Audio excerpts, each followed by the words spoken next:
नमस्कार, सात्विक कोचिंग क्लासेसमध्ये तुमचं सहर्ष स्वागत. आपण सेकडा नफा तोटा शिकत असताना एका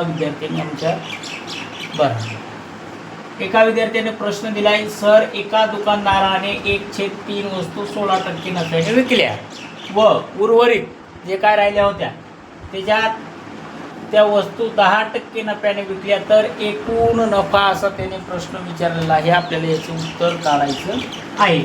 बघा, प्रश्नामध्ये आपल्याला 1/3 वस्तू म्हणजे एकूण वस्तूच्या इथं उत्तर लिहितो. एकूण वस्तूच्या किती?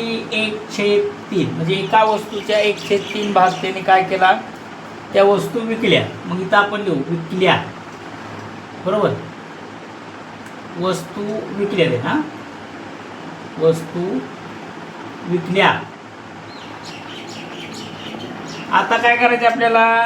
एका वस्तूच्या 1/3% म्हणजे 1 वजा 1/3 बरोबर राहिलं आपल्याकडे 2/3. मूळ केले ना 2/3 नाही का? बरं, तर आपण काय करू, लिहू 2/3 वजा बाकी केले आपण. आता काय करायचं, तुम्हाला उत्तर काढायचं. आता लक्ष द्या, 1/3 वस्तू किती टक्के? 16% विकल्या, बरोबर. 16% विकल्यात. आता प्लस राहिलेले किती आहेत तुमच्याकडं? 2/3 किती? 10% नफ्याने. असं करा.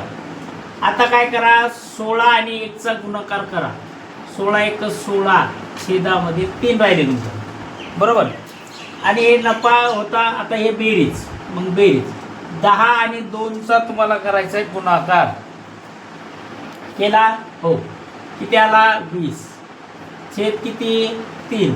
आता छेद सारखा आहे म्हणून आपण काय करू, 16 आणि 20ची बेरीज करू. किती झाली तुमच्याकडं? 36. छेद समान आहे म्हणून छेदामध्ये 3, बरोबर. लक्षात येईल ना? हां. मग आता 3/36ला सहज भाग जाऊ शकतो. नसेल तर असं करा, 3 × 1 3, 3 × 2 6, बरोबर. आलं का तुमचं? आता इथं टक्का विचारला होता बघा. नफ्याने विकल्या तर एकूण नफा किती टक्का? आता इथं आले आपलं उत्तर 12. म्हणजे उर्वरित 10%ने विकल्यात त्या, तर त्याला एकूण नफा किती झाला? तर नफा झाला त्याला 12%. इथं लिहू आपण एकूण नफा. एकूण नफा बरोबर किती टक्के आला तुमचा नफा? 12%, बरोबर ना? बरं, सोडवलंय म्हणून ते म्हणाल मग चुकलं बघू लागलो. एकूण नफा आला तुमचा 12%. अशाच प्रकारे केले पाहतो. बरं, ये निघेल का? तर अशा प्रकारे हा प्रश्न होता. सोपा आहे, काही टेन्शन घ्यायचं नाही. असा किती बी येऊ द्या, एकूण वस्तूचे आपल्याला त्याचे भाग दिलेले असतात, ते भाग काढायचे तुम्हाला.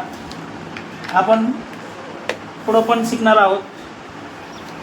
आपण इथं थांबूया. झालं समाधान तुझं? काय अडचण असली तर लगेच विचार.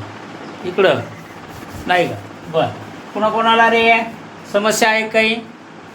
नाही का? थांबायचं का? हो.